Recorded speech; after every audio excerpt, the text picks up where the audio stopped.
민수기를 크게 세 부분으로 나눌 수 있는데 지난주까지가 그 중에 한 부분을 마쳤고요. 그러니까 준비죠. 본격적인 행진에 들어가기 전에 준비. 지난주에 이제 행진을 시작한 것까지 했습니다. 그리고 거기까지는 문제가 전혀 없었어요. 이스라엘 백성이 하나님 뜻에 잘 순종했고 어떤 죄를 짓거나 부정적인 것을 저희가 찾아볼 수가 없었습니다. 모든 것이 다 좋았고 거기 나온 그대로 하나님의 뜻을 잘 받으면 됐고요. 이제 오늘부터 몇 주간 살펴볼 이 두 번째 파트, 민수기 11장부터 25장까지는 완전히 반대입니다. 이제 오늘부터는 이스라엘의 실패를 계속해서 보게 될 것인데, 그래서 이제 오늘부터는 반면교사인 이스라엘, 그리고 그들을 하나님이 어떻게 대하시는지, 한편으로는 징계하시고 한편으로는 그럼에도 불구하고 버리지 않으시고 긍휼을 베푸시고 목적지로 이끌어 가시는 그 모습을 보게 됩니다. 자, 오늘 그 첫 번째입니다. 11장 1절부터 3절까지만 읽겠습니다. 제가 1절, 여러분 2절, 3절 같이 읽겠습니다. 여호와께서 들으시기에 백성이 악한 말로 원망하매 여호와께서 들으시고 진노하사 여호와의 불을 그들 중에 붙여서 진영 끝을 사르게 하시매 백성이 모세에게 부르짖고 모세가 여호와께 기도하니 불이 꺼졌더라. 그곳 이름을 다베라라 불렀으니 이는 여호와의 불이 그들 중에 붙은 까닭이었더라. 본문 요약을 읽겠습니다. 시내 광야를 떠나 행진을 시작한 이스라엘 백성들은 얼마 지나지 않아 하나님을 원망했습니다. 고기와 채소가 없다면서 애굽에 있던 때를 그리워하고 하나님을 멸시하는 악한 말로 죄를 지었습니다. 하나님은 메추라기를 주시되 징계도 겸하여 주셨습니다. 이스라엘 백성들을 감당할 수 없어 탄식하는 모세를 위해서는 70명의 장로들을 세우셔서 모세를 돕게 하셨습니다. 자, 9절 살피기 첫 번째 부분 보겠습니다. 읽었으니까 거기 읽지 않을게요. 자, 문제로 바로 들어가겠습니다. 이스라엘 백성들이 하나님을 진노하게 했던 악한 말은 어떤 것일까요? 이후에 나오는 민수기의 기록들을 보면서 정리해 봅시다. 자, 우선요, 오늘 이 본문 9절들을 잘 보십시오. 여호와께서 들으시기에 백성이 악한 말로 원망했다고 했습니다. 이스라엘 백성이 악한 말로 원망했습니다. 하나님을. 원망도 좋은 건 아닙니다만 이거를 더 심각하게 만든 요소는 분명히 여기 있습니다. 여기에 악이 있단 말이에요. 쉽게 말하면 여기랑 여기 중에 어떤 게 더 심각한가? 요겁니다. 이 내용이 중요해요. 악한 말입니다. 저거를 보면 우리가 이 악한 말이 여기 안 나옵니다. 1절부터 3절까지는 이제 조금 이따 하겠지만 지금 이것은 패턴을 보여주는 본문이라서 구체적으로 뭐 때문에 원망했는지도 안 나오고 구체적으로 무슨 말로 원망했는지도 안 나와요. 그렇죠? 그냥 악한 말로 원망했다고만 나와요. 자, 그런데 저 말이 어떤 종류의 말이었을지는 저희가 민수기에서 아주 쉽게 찾을 수 있습니다. 왜냐하면 저 말이 계속 반복되니까요. 일단 오늘 본문 보십시오. 11장 4절, 5절.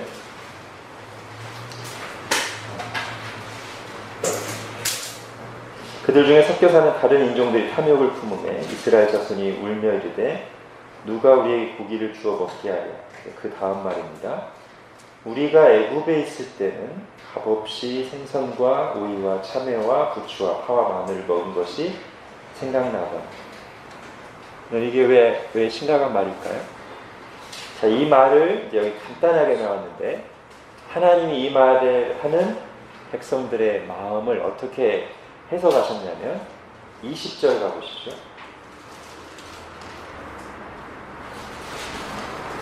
20절 냄새도 싫어하기까지 한 달 동안 먹게 하시리니 이는 너희가 너희 중에 계시는 여호와를 멸시하고 그 앞에서 울며 이르기를 우리가 어찌하여 애굽에서 나왔던가 함이라. 예, 이거예요. 이게 악한 말이에요. 구원받은 거를 지금 구원받은 은혜를 부정하는 거예요. 그러면서 우리와 함께 하시며 우리를 다스리신 하나님을 완전히 무시하는 건데, 자, 계속 보겠습니다. 14장으로 가보십시오. 14장.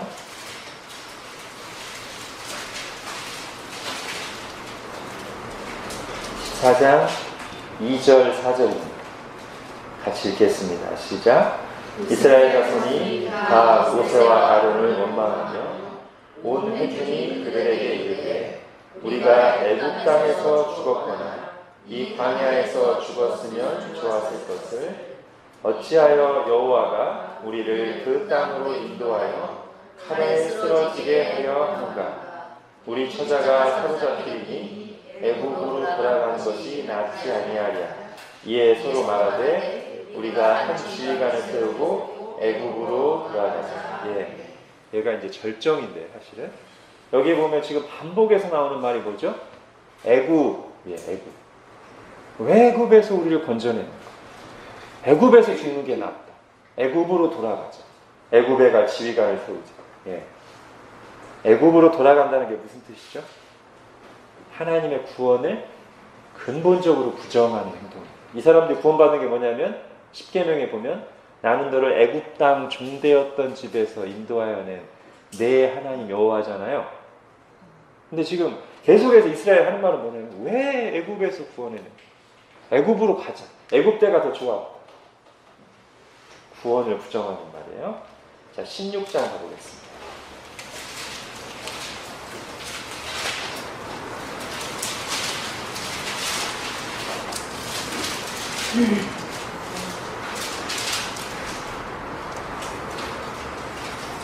(16장) 13, 14절 읽겠습니다. 제가 읽겠습니다. 네가 우리를 적과 꿀이 흐린 땅에서 이끌어내어 광야에서 죽이려 함이 어찌 작은 일이기에. 여기 적과 꿀이 흐른 땅이 지금 어디 가리키는 거예요? 네, 가나안 땅을 지금 적과 꿀이 흐른 땅이라는 게 아니고 우리를 적과 꿀이 흐른 땅에서 이끌어내어 광야에서 죽이려 함이. 이게 지금 이들의 관점이에요. 그러니까 안 가겠다는 거예요. 하나님 따라서 안 가겠다는 거예요. 자, 또 가겠습니다. 30장. 예. 16장 30절. 16장 30절. 그래서 하나님이 이런 말들을 어떻게 해석하시는가? 16장 30절. 만일 여호와께서 새 일을 행하사 땅이 입을 열어 이 사람들과 그들의 모든 소유물을 삼켜 산채로 수월에 빠지게 하시면 이 사람들이 과연 여호와를 멸시한 것인 줄을 알리죠. 자, 20장으로 보겠습니다.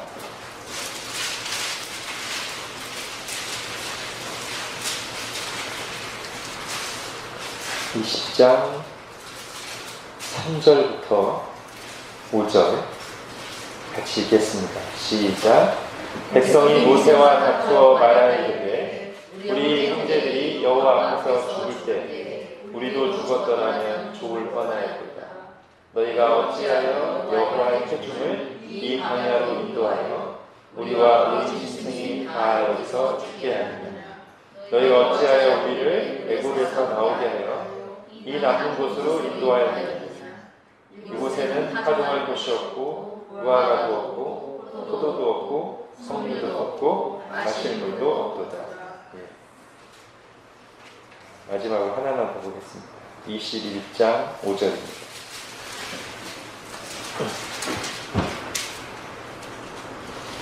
같이 읽겠습니다. 시작. 백성이 하나님과 모세를 향하여 원망하여 어찌하여 우리를 애굽에서 인도해내어 이 광야에서 죽게 하는가. 이곳에는 먹을 것도 없고 물도 없도다. 우리 마음이 이 하찮은 음식을 싫어하느라. 예, 거의 비슷하죠? 예, 지금 읽은 구절들이 거의 비슷하니까. 그러니까 11장부터 25장까지는 이스라엘의 원망 시리즈인데, 이게 왜 문제냐면 그냥 힘들다고 탄식한 거 아닙니다. 그러니까 하나님 이해해 주십니다. 하나님 너무 힘들어요. 하나님 이해하십니다. 긍휼히 여기시고 도와주시니 그게 아니고요. 여기 나와 있는 원망은 이러는 거란 말이에요. 악한 말. 근데 악한 말이 계속 반복돼요. 우리가 지금 읽은 것처럼 이 말을 하면서 이스라엘이 40년간 광야에서 죽어간 겁니다. 이 말을 하면서 하나님의 징계를 받아서 40년간 다 죽은 거예요, 광야에서. 그러니까 우리가 이것도 가볍게 여기면 안 돼요. 악한 말을 한 배경은 뭐냐면 지금 본 것처럼 이것도 없고 저것도 없다. 물도 없고 석류도 없고 마늘도 없고 무화과나무도 없고 등등. 오늘도 마찬가지. 오늘은 고기가 없다죠. 그 내용은 뭐냐면 이런 문제 때문에 애굽이 났다.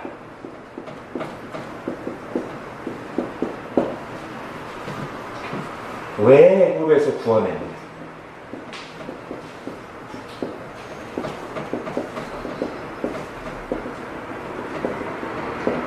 이거예요.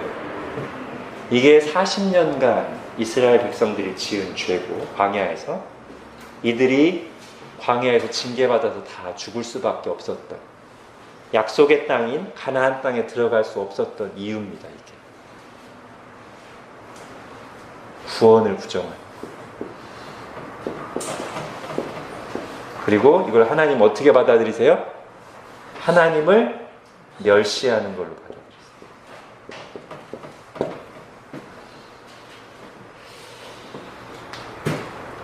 자, 이제 그 다음 장을 좀 더 하겠습니다.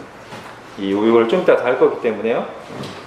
자, 이 단락, 그러니까 1절부터 3절은 민수기 11장부터 25장까지 반복되는 이스라엘의 실패 및 거기에 대한 하나님의 반응을 요약해서 보여주는 패턴입니다. 그렇기 때문에 여기에는 자세한 내용이 없어요. 패턴이에요. 그런데 그 패턴이 뭔가, 지금 요거를 먼저 하긴 했습니다만 사사기하고 비슷한 측면이 있어요. 여러분 잘 생각해보세요. 사사기하고 어떻게 비슷하냐면, 여러분 사사기도 패턴이 있죠. 다 기억하실 줄로 압니다. 사사기 패턴이 뭐죠? 우상 숭배하죠.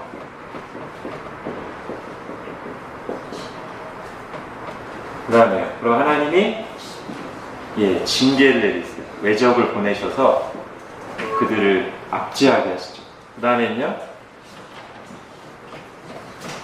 그럼 이스라엘이 뭐예요?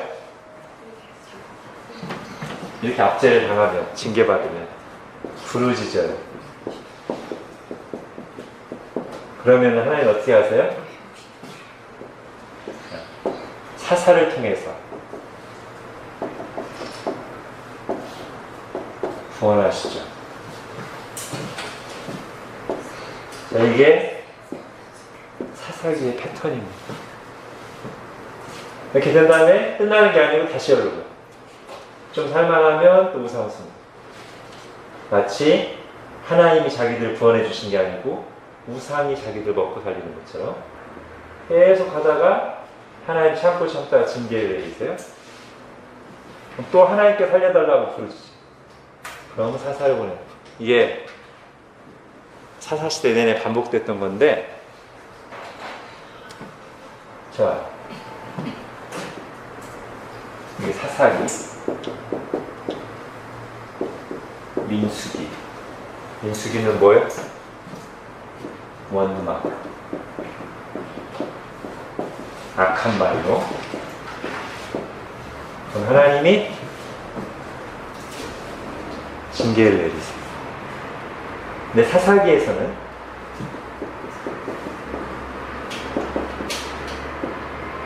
외적의 압제였죠. 주로 미디안, 메소포타미아, 무슨 가나안 왕 등등, 블레셋. 민수기에서는 똑같이 징계인데 하나님이 직접 하시죠.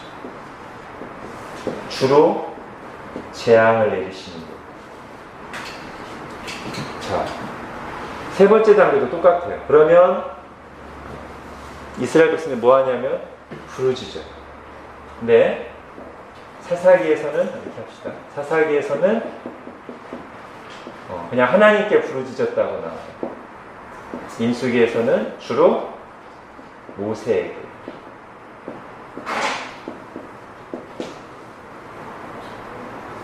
그러면 하나님이 사사기는 사사를 통해서 구원하시죠.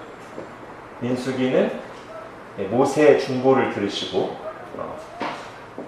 모세의 중보를 들으시고 징계를 거두시죠.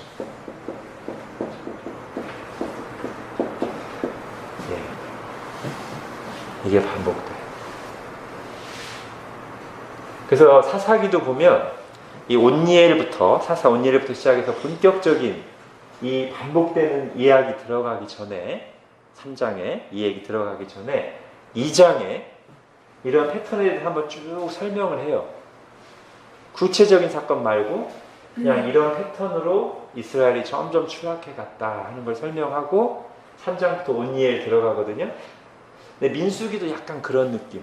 민수기도 지금 처음 이 반역 시리즈 들어가는 이 11장 처음 앞부분 1절부터 3절에 어떤 구체적인 내용, 뭐 때문에 원망했는지, 어떤 말로 원망했는지 안 나오고 그냥 요약해서 악한 말로 원망하네. 하나님이 진노하사 그들이 모세에게 부르짖으며 하나님이 모세의 기도를 듣고 불을 끄셨더라. 이 패턴을 간결하게 요약하고 있어요. 1절부터 3절. 그리고 이제 4절부터 이제 구체적인 내용, 오늘 이제 고기와 채소 없다고 원망하는 내용이 구체적입니다. 그러면요 여러분 여기서 우리가 한 가지만 좀 발견하고 갈 게 있는데 나머지 세 개는 다 비슷해요. 징계, 조금씩은 차이가 있지만 징계, 부르짖었어요. 그리고 구원하셨어요. 근데 뭐가 가장 달라 보이냐면 요 부분. 여기에 우리 메시지가 있어요. 어떤 메시지죠? 악한 말로 하나님을 원망하는 것은 우상 숭배급 죄다. 그런 메시지가 여기 있어요. 그렇죠? 지금 민수기하고 사사기가 똑같이 이렇게 반복해서 죄를 짓고, 그래서 사사시대는 우리가 사사시대를 어떻게 이해했죠? 여러분 구약개관 했을 때 기억을 하시면 제가 사사시대를 이렇게만 묘사한 게 아니고 반복됐더라만 묘사한 게 아니고 이걸 반복하면서 시간이 지날수록 점점 추락해 갔다. 그래서 이걸 나선 하강형이라고 했죠.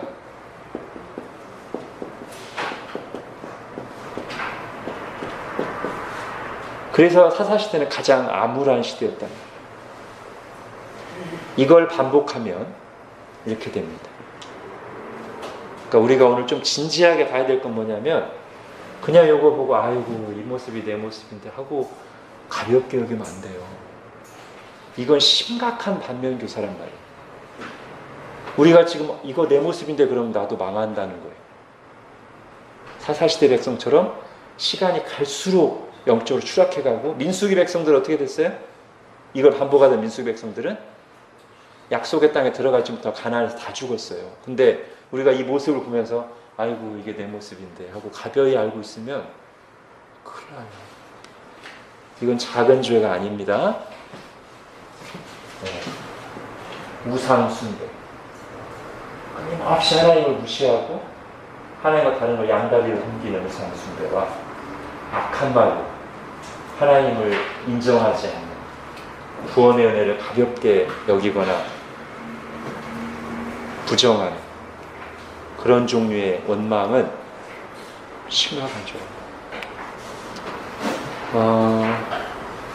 그래서요, 여러분이 이제 여기까지 한번 생각해 볼 수 있는데, 지금 이걸 기억해 두시고,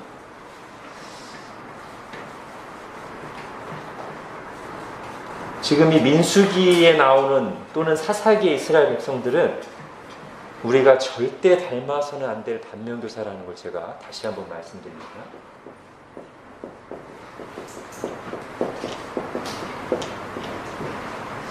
자, 어떤 점에서 그런가?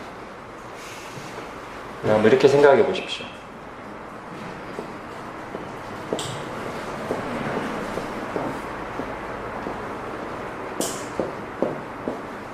자, 나무가 있다고 하죠. 이게 우리의 신앙의 나무라고 하면, 여기서는 비바람이 몰아치죠? 풍파, 우리 찬양됐는데 험한 풍파, 비도 내리고 때로는 강렬한 햇볕도 찌고요. 이게 우리 신앙에 일어나는 일이죠. 근데 어떤 차이가 있느냐? 요게 뿌리가 잘 박혀 있으면 요것 때문에 힘들긴 하지만, 여기는 좀 흔들려도 여기는 좀 흔들릴 수 있어요. 근데 이게 꽉 박혀 있으면 이런 것들을 이겨내기도 하고, 이런 것들을 통과하면서 시간이 지나면 열매가 맺죠. 언제요? 여기는 흔들릴지라도 이게 잘 박혀 있을 때. 구원의 신앙, 하나님과의 기본적인 신뢰 관계, 말씀, 비록 내가 완전히 지키지 못할지라도 그래도 말씀이 맞아, 말씀대로 해야 돼, 이런 기본적인 신앙이 딱 박혀 있으면, 이런 게 올 때마다 어렵긴 하지만 위에서는 좀 흔들리지만 상하는 부분도 있지만 결국 잘한다고요. 근데 지금 이스라엘이 하는 일은 뭐냐면, 또는 사사기의 백성들이 하는 일은 뭐냐면, 여기에 뭐가 올 때마다 이게 들썩들썩 하는 거예요. 뿌리가. 여러분, 나무가 언제 죽죠? 옮겨 심을 때 죽는 일이 많이 있죠, 그죠? 뿌리가 한번 이렇게 들썩하면 심하게 병들거나 죽을 가능성이 많습니다. 잘하지 않아요. 근데 지금 이스라엘, 이 민수기의 이스라엘, 이걸 반복하는, 그리고 사사시대의 이스라엘은 이게 뭐가 올 때마다 이게 자꾸 들썩들썩, 이 구원의 신앙 자체, 하나님에 대한 기본적인 신뢰가, 말씀에 대한 태도가 들썩들썩. 그럼 무슨 일이 일어나냐면 생존 자체가 힘들어요. 혹 생존한다 할지라도 열매를 맺을 수가 없어요. 뿌리가 들썩들썩하는 사람. 그럼 어떻게 되느냐? 아까 사사기 백성들이 어떻게 했다고 했죠? 시간이 지날수록 성장한 게 아니고 요 뿌리가 들썩들썩하는 이 패턴을 반복하면서 영적으로 점점 추락해요. 개인에게 일어나는 일이기도 하고 공동체에게 일어나는 일이기도 합니다. 아니면 민수기는 더 심하죠. 이 뿌리가 들썩들썩하는 그것을 말로 표현했죠. 이 사람들의 이 뿌리가 들썩들썩하고 있다는 것을 말로 드러낸 게 이거예요.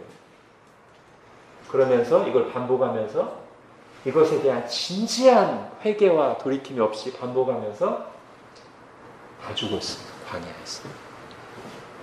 그러니까 우리가 이거를 아주 진지하게, 이거 진짜 안 되는구나, 저렇게 해서 자기를 점검해 봐야 돼. 우리가 위에는 흔들릴 수 있습니다. 그리고 제가 아까 위에 흔들리는 걸 뭘로 표현했냐면 시편 기자처럼 하나님 너무 힘들어요. 언제까지입니까?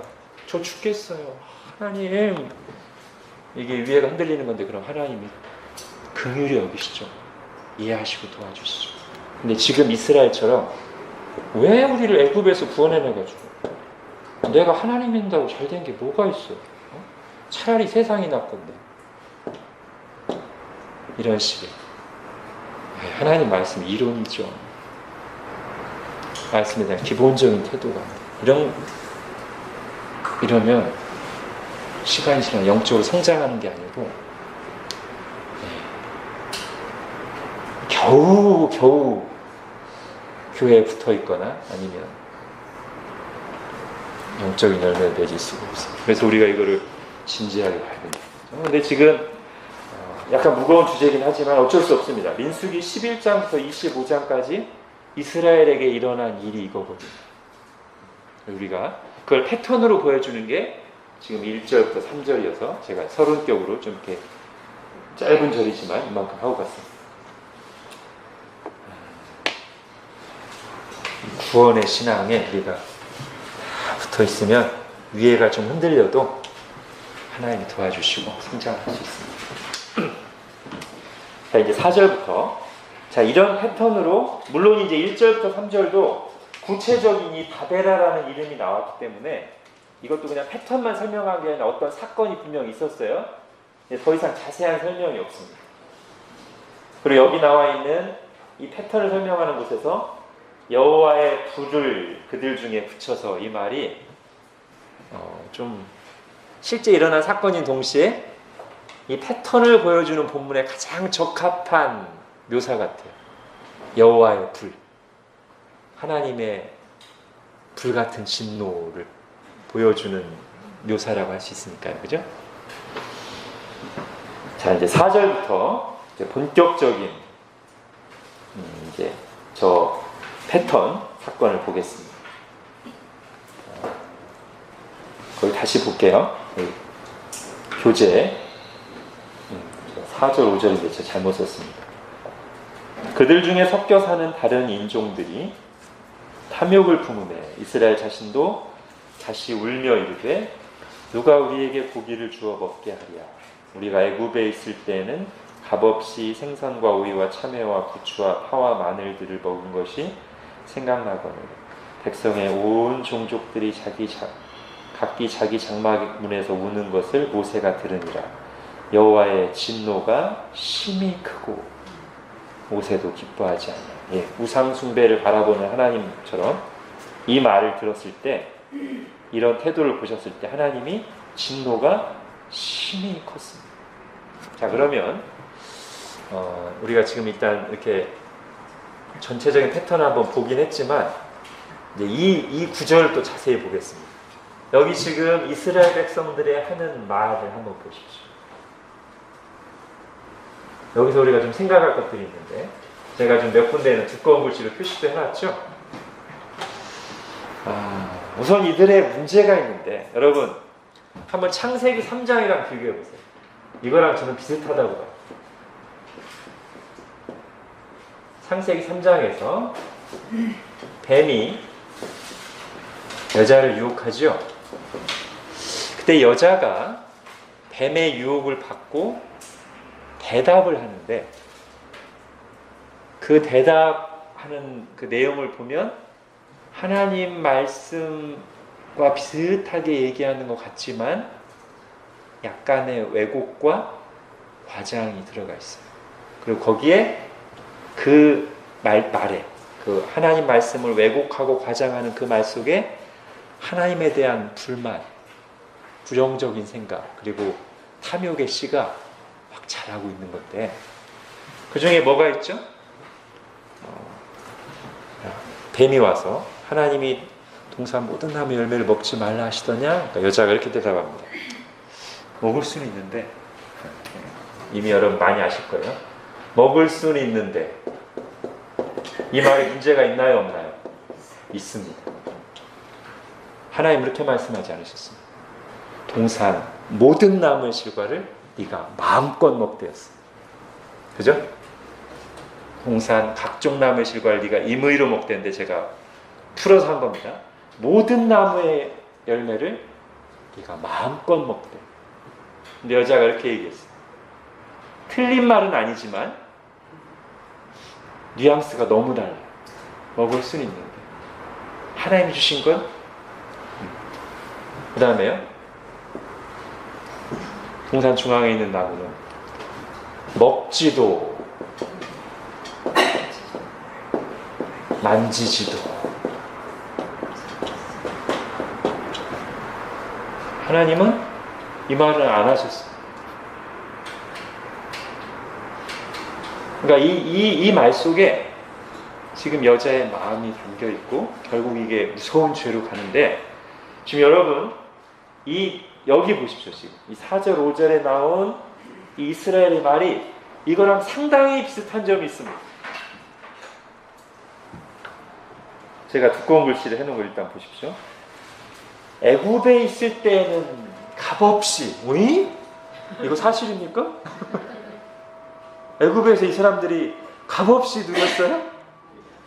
값없이란 말을 지금 어디다 갖다 붙이는 거예요, 지금?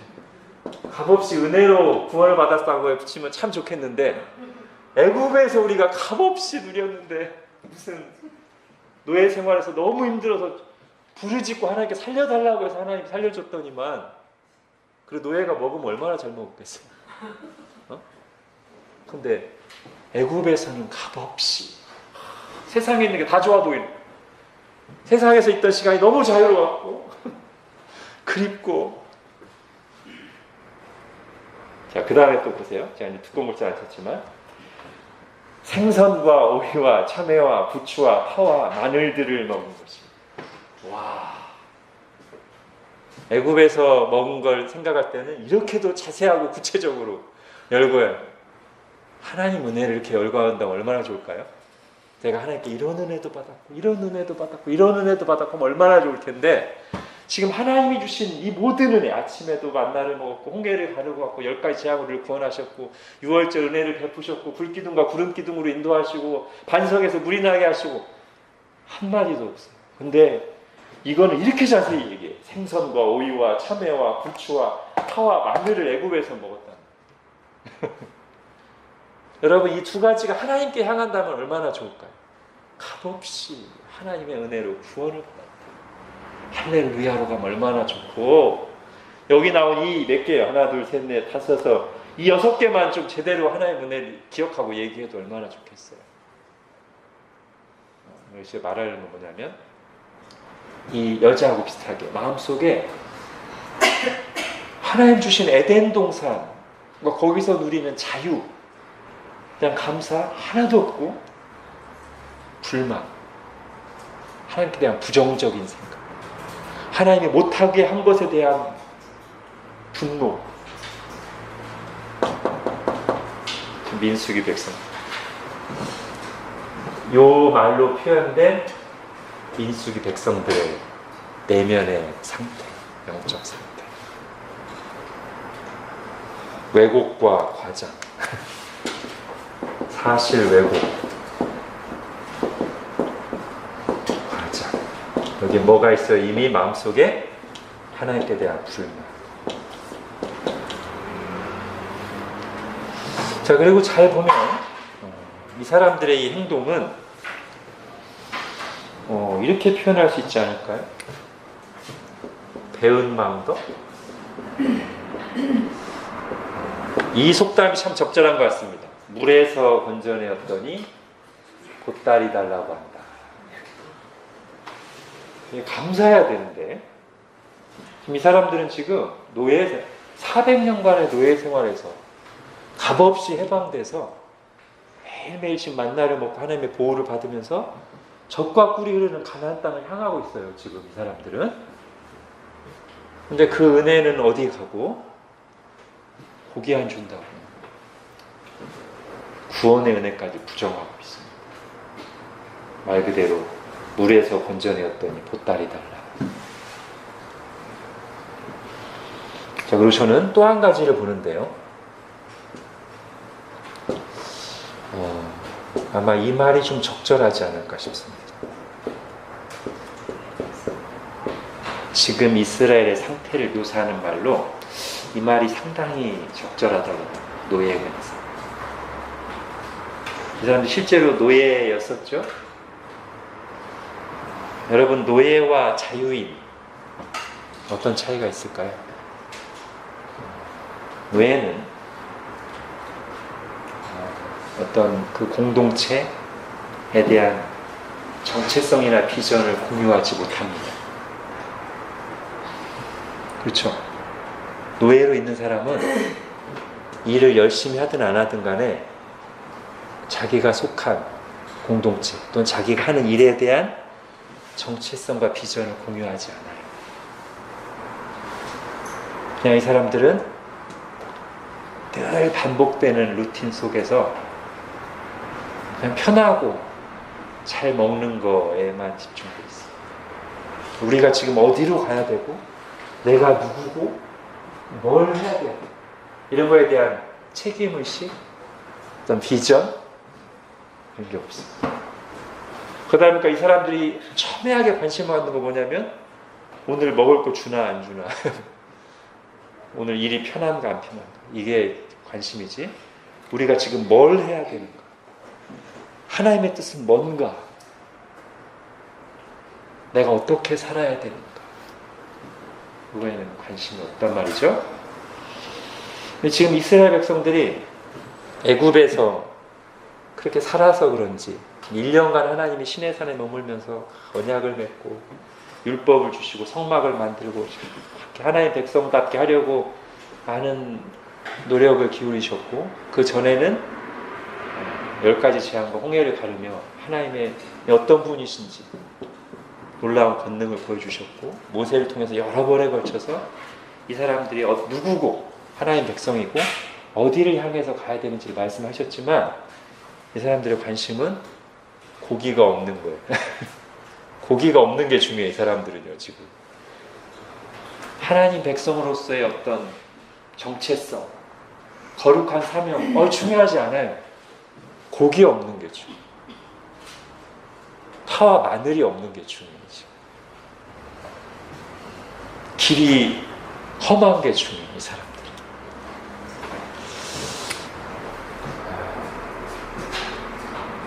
지금 이스라엘의 모습입니다.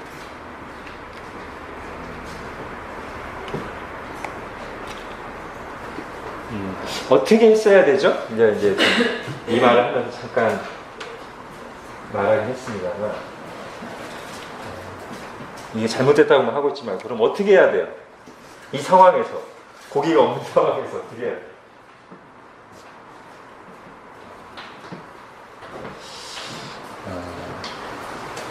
여러분 이런 모습들과 다른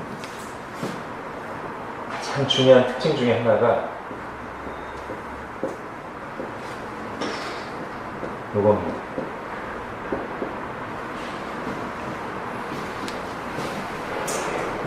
하나님의 백성들은 하나님의 뜻을 생각하며 살아가는 사람들. 우리를 구원하신 하나님의 뜻. 지금 어떤 문제가 생겼을 때, 하나님의 뜻이 어디 있지? 이게 하나님 사람들이에요. 이게 반응이 돼야 돼. 이게 말씀 앞에서 잘 이게 형성되지 않으면 신앙생활을 10년하고 20년 해도 이게 우리의 본성이잖아요. 세상에서 늘 듣는 얘기. 자동으로 열로 가. 그러면 이스라엘이란 말이에요. 광야 이스라엘. 그래서 우리가 요거를 마땅히 이렇게 해야 되기도 하고 훈련도 해야 돼. 항상 의도적으로라도 말씀을 보면서 나를 구원하신 하나님 어떤 분이고 하나님의 뜻은 뭔가 교회를 향한 하나님의 뜻은 뭔가 내 인생을 향한 하나님의 뜻은 뭔가 어떤 문제가 발생했을 때 힘들어 물론 힘들다고 해도 되긴 하는데 거기서 멈추면 안 되고 힘든데 이 상황을 허락하신 하나님의 뜻은 뭔가 내가 여기서 하나님 어떻게 반응하기를 원하시는가 이게 항상 우리에게 있어야 될 자세 훈련해야 돼. 이렇게 가면 우리가 이렇게 말할 수 있겠죠. 이 사람 영적인 사람이야. 안 그러면 육신적인 사람. 바울이 고린도전서에서 사람 둘로 나누죠. 이렇게 육신적인 사람, 영적인 사람. 자, 그 다음 문제 보겠습니다.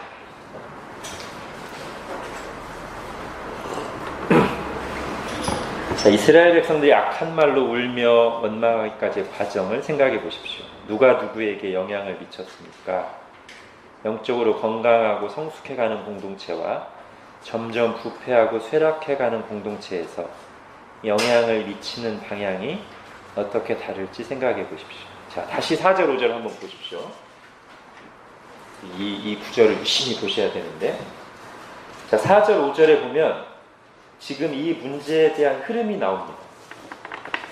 자, 그들 중에 섞여 사는 다른 인종. 이게 원래 이제 원어 자체의 뜻은 불량자들이라고 하는 것 같은데, 근데 앞뒤 문맥을 보면 다른 인종이라고 번역해도 큰 무리가 없는 것 같아요. 왜냐하면 섞여 산다는 말, 그리고 그 뒤에 나오는 이스라엘도 라는 말이 이게 이스라엘 족속이 아닌 이스라엘과 함께 나온 잡족들, 그죠? 를 가리키는 말일 가능성이 많습니다. 어쨌든 이스라엘 속에 섞여 있는 다른 인종 또는 불량자들이라고 원어 그대로, 이 사람들이 소수였을 텐데요, 그렇죠? 이 사람들이 소수였을 겁니다. 이 사람들이 어떤 상황 속에서, 고기를 한동안 먹지 못한 상황 속에서 고기를 먹고 싶은 마음이 강렬해지면서 그것을 가지고 하나님께 대한 불만, 모세에 대한 불만을 품기 시작했습니다. 그리고 이것이 이스라엘 전체 회중에게 영향을 미쳤습니다. 그래서 처음에는 이것도 좀 순서가 있을 것 같아요. 자세히 보면 이 사람들이 이제 어떤 일부 무리가 사람들이 이렇게 지쳐있고 그런 모습을 보면서 얘기를 나누는 중에 왜 이렇게 광야 와서 고기도 못 먹고만 이게 며칠째야 이렇게 막 불만을 터뜨리니까 이게 먹혔어요.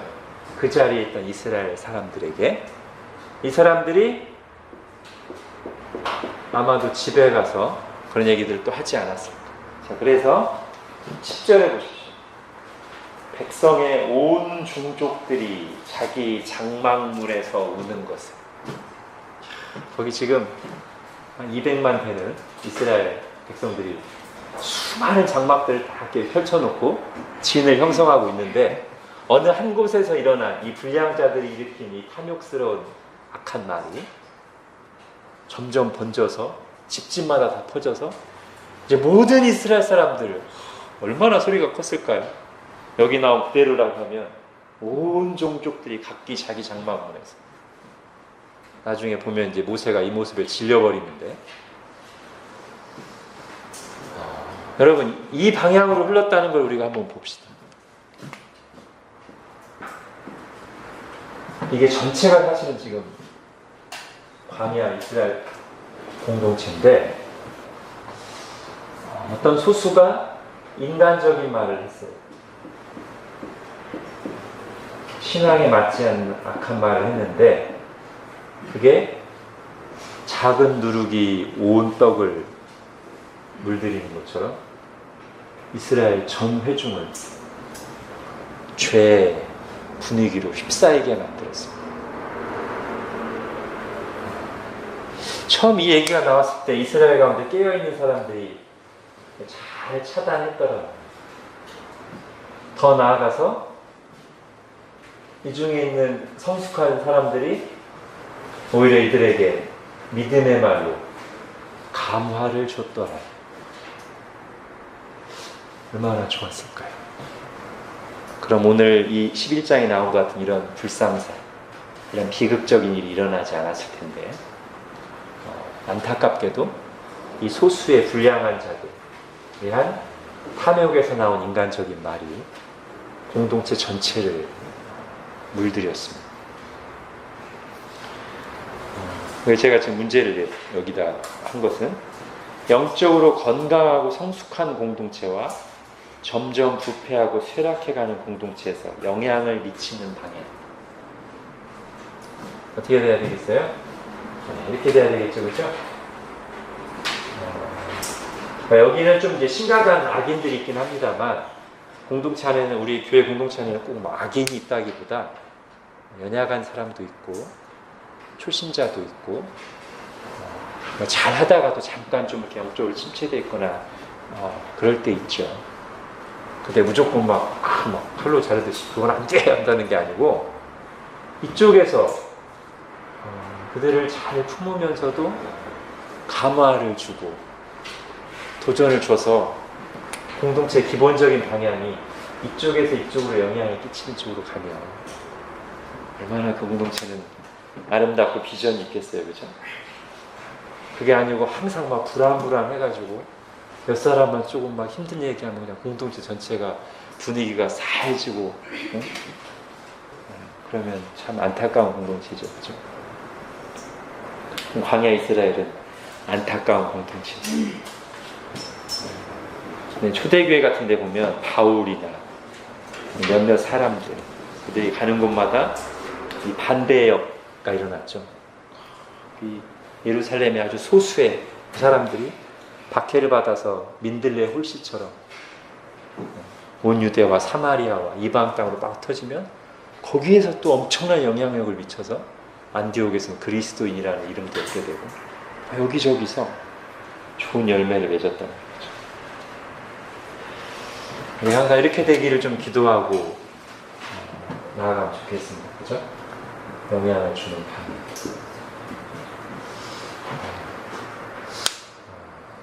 여러분이 우리가 하루 종일 살아가면서 세상에서 듣는 말들은 이쪽 방향일 거예요. 그죠? 요즘에 좋은 것을 잃어버리기 너무 쉬운 문화에 우리가 살고 있습니다. 가벼움, 개인주의. 저는 이게 굉장히 심각하다고 봅니다. 이 시대가 점점 사람을 가볍게 만들어요. 그죠? 진중하고, 진지하고, 무게 있고, 이런 것들을 다 그냥 흩어버리려고 이 시대 대중문화가. 망가진다는 말이 언제쯤 나왔죠? 10년 됐나요? 어른들도 망가지는 모습, 이게 별로 좋은 결과가 아닌 것 같습니다. 제가 볼 때는. 낮아지는 건 좋은 건데 망가지는 건 안 좋은 거예요. 낮아지는 건 겸손하게 그 사람 수준에 맞게 자기의 그런 진중함과 깊이를 가지고 있으면서 하는 건 좋은 건데, 제가 볼 때 이 망가진다는 말이 나오면서부터의 방향은 뭔가 이런 좋은 것들, 무게 있고 진중하고 이런 것들을 다 그냥 부정적인 말로 폄하하면서 꼰대, 또 뭐가 있습니까?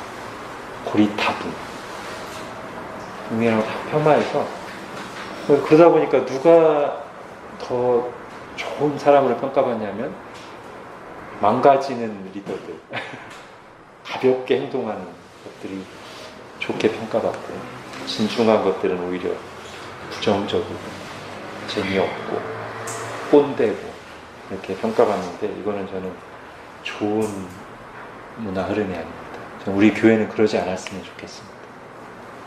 물론 유머도 있고 뭐 재미있는 게 나쁜 게 아니죠. 근데 그런 것들을 추구하다가 무게 있고 진중하고 깊이 있고 심오한 것들을 희석시키지 않도록 조심합니다. 결국 세상에서, 이 험한 세상에서 우리의 자녀들, 우리 자신을 지키고 이기게 하는 것은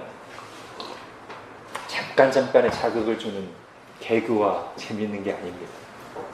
그건 바람 한번 불면 휙 날아가는, 분위기 한번 바뀌면 휙 날아가는. 아까 말한 것처럼 뭔가 이렇게 깊이 있게 뿌리내린 것, 견고한 것, 내가 정말 뭘 믿는지, 어떻게 살아야 되는지, 어떻게 반응해야 되는지가 다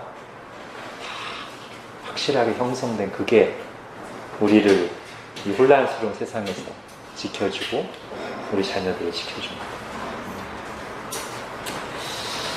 자, 그 다음 또 보겠습니다. 아이고. 잠깐만요.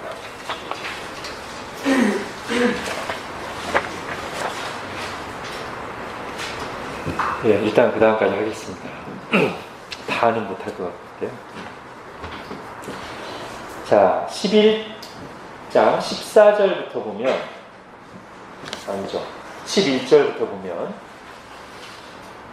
모세도 하나님을 원망합니다. 이 이스라엘 백성들의 이 모습, 10절에 나오는 모습이죠. 백성의 온 종족들이 각기 자기 장막문에서 우는 것을, 이게 모세를 아주 질려버리게 만들었어요. 여러분 생각해 보세요. 200만 되는 사람들이 막 다 나와가지고 고기를 달라. 왜 우리를 애굽에서 이끌어?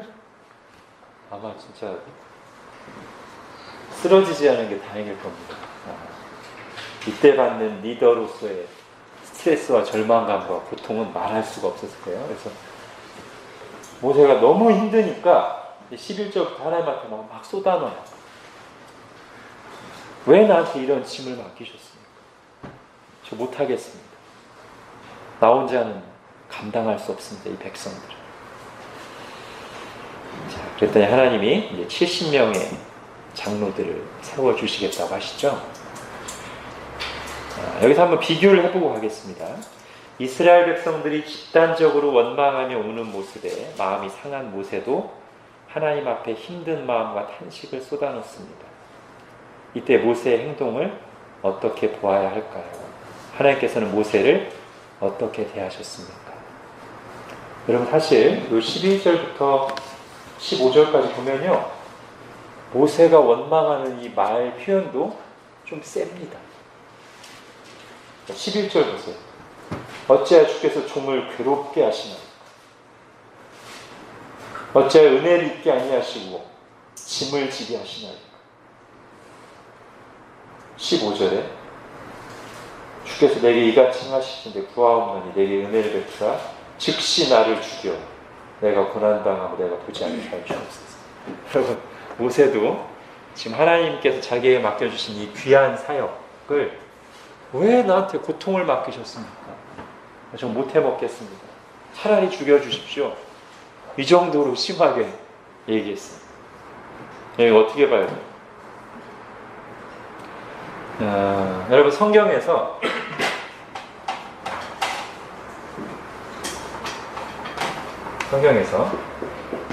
어떤 사람의 말과 행동이 바른 것인가 아닌가를 보려면 성경 문맥 안에서 하나님 또는 아니면 성경에 나오는 해설이 이걸 어떻게 평가하고 있는가를 봐야 돼요. 그죠? 아까 이스라엘의 지금 이 원망은 어떻게 보면 뭐 고기 없으니까 너무 힘들어서 그럴 수도 있나 보지라고 우리가 생각할 수 있지만 그렇게 보면 안 됩니다. 왜냐하면 성경에서 하나님이 그들의 이 언행에 대해서 심히 진노하시고 심판하시기 때문에 우리 상식으로 판단하면 안 되고 이걸 가지고 판단해야 돼요.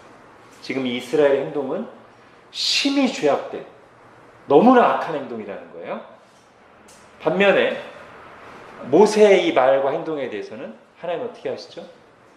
아무런 책망이나 탓하는 게 없으시고 오히려 모세가 다 혼자 못 해먹겠습니다. 차라리 죽여주십시오 하니까 70명의 장로를 세워주시죠. 그러니까 똑같이 원망이지만 이스라엘의 원망은 아주 매우 악한 행동. 모세의 원망은 좋은 건 아닙니다. 좋은 건 아니고 이해받을 만한 하나님 지금 그렇게 대우하고 있어요, 둘을. 이스라엘에 대해서는 심히 진노하시고 모세에게 대해서는 책망이나 그거 없이 그냥 모세를 도와주시죠. 왜 그런가? 두 가지가 있습니다. 하나는 중요한 키가 10절에 있죠. 그럼 10절 한번 보겠습니다. 자, 모세의 원망과 이스라엘 원망의 차이가 뭔가? 10절 같이 읽겠습니다. 시작. 백성의 온 종족들이 각기 자기 정방문에서 우는 것을 모세가 들으니라. 여호와의 진노가 심히 크고 모세도 기뻐하지 아니하니. 예, 지금 모세가 원망하고 힘들어하는 건 뭐냐면 이스라엘 백성 때문이죠. 근데 그 이스라엘을 하나님 보시기에 어떤 상태예요? 아주 악한 상태예요. 그러니까 지금 모세가 힘들어하는 내용은 하나님도 싫어하는 내용이에요. 그러니까 모세의 원망의 방향이 하나님 너무 힘들어해서 하나님을 향해 있긴 하지만 기본적으로 지금 모세의 관점은 하나님의 관점하고 같아요. 그렇죠? 여러분, 우리가 좀 이렇게 생각해 볼까요? 다윗을 묘사하는 말이 있습니다. 하나님 마음에 합한 사람, 개역 개정에는 맞는 사람. 여러분, 하나님 마음에 맞는 게 뭘까요? 우리는 그냥 우리 인간적인 생각에 여기에 사랑만 적용하는 경우가 많이 있어요. 그죠? 원수도 사랑한 다윗. 여러분, 그것만 하나님 마음에 합한 걸까요? 민수기 이제 뒷부분에 가면 저 바알 부올이라는 곳에서 이스라엘이 우상 숭배하고 간음을 합니다. 그때 어떤 족장의 집안의 한 남자가 그 간음한 여인, 이방인 여인을 데리고 와서 음행을 하는데 아론의 손자 비느하스가 가서 음행 중인 그 남녀를 창으로 찔러 죽여버리죠. 그 행동을 하나님이 어떻게 평가하시냐면 비느하스가 나의 질투, 죄를 향한 나의 진노하는 마음을 대신 해줬기 때문에 이스라엘에게 내리던 진노가 멈춥니다. 그 말은 뭐냐면 그때 비느하스의 행동, 우상 숭배하는 이스라엘과 음행하는 그 모습에 대한 너무나 분노하고 슬퍼하는 마음, 그 비느하스의 마음이 하나님의 마음에 합한 마음이었단 말이에요. 그렇죠? 여러분, 우리는 하나님의 마음에 합한 마음을 사랑으로만 우리가 생각하고 싶은 대로 한정하면 안 돼요. 하나님의 거룩도 있잖아요. 여러분, 다니엘 하나님의 마음에 합한 사람일까요? 아닐까요? 당연히 합한 사람이죠. 근데 다니엘에서 이 모습은 잘 안 보입니다. 그죠? 다니엘에게 두드러진 것은 이거예요. 자, 지금 모세는 어떻게 보면 굉장히 좀 막 말이 좀 세고 그렇지만 기본적으로 지금 어느 쪽에 서 있는 거냐면 하나님과 같은 마음 쪽에 서 있는 거예요. 저 아주 악한, 배은망덕한, 하나님의 영광을 모독하는 이스라엘 백성에게 너무 분노하고 화나고 그런 건데 감당이 안 되니까 이렇게 하나님께 쏟아놓는 거예요, 모세는.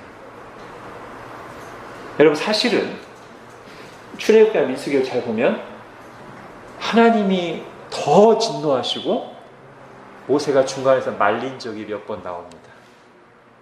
그렇죠? 그러니까 지금 모세의 이 이스라엘을 향한 실망과 분노의 마음, 그것 때문에 탄식하는 것은 여기에 가까워요. 어떻게 보면. 근데 하나님 이해하시는 거죠. 자, 그런데 그럼에도 불구하고 이 모세의 이 말이 모범이라고까지 할 수는 없는 것은 힘들어서 막 쏟아놓는 말이기 때문에 별로 그렇게 좋은 말은 아니에요. 하나님 앞에서 죽여달라는 말이 뭐가 좋은 말이겠어요. 그죠? 누가 생각나요? 엘리야 생각나죠. 그죠? 엘리야가 정말 하나님 마음과 같은 마음으로 우상 숭배하는 이스라엘에 분노하면서 갈멜산에서 850대 1로 싸우면서 하늘에서 불이 내리게 하는 그런 엄청난 하나님께 쓰임받는 일이 있었는데, 그 뒤에 변함없는 이세벨의 모습, 왕궁의 모습, 이스라엘의 모습 보고 완전히 낙심하고 두려움에 빠져서 영적 침체에 빠져서 로뎀나무 아래 가서 뭐라고요? 하나님 죽여주세요 그러잖아요. 그러니까 좋은 모습은 아니에요. 모범은 아니에요. 다만 하나님이 충성스럽던 자기 백성이 너무나 악한 이 시대 속에서 절망하고 낙심해 있고 탄식하는 것을 이해해 주시고 보듬어 주시는 거죠. 그렇죠? 자, 모세의 행동과 모세를 대하는 하나님의 모습은 우리가 그렇게 이해하면 되겠습니다.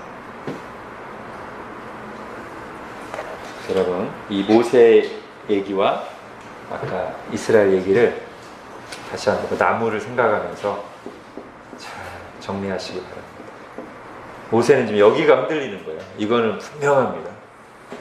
그러니까 하나님이 이해하시고 붙들어 주시고 위로하시는 거예요. 이스라엘은 여기가 흔들리고 있기 때문에 하나님이 아주 악하다고 보시고 징계하시는 거죠. 예, 그 다음 문제 남은 거는 다음 주에 앞부분에 잠깐 하고, 그리고 그 다음 과 나가겠습니다.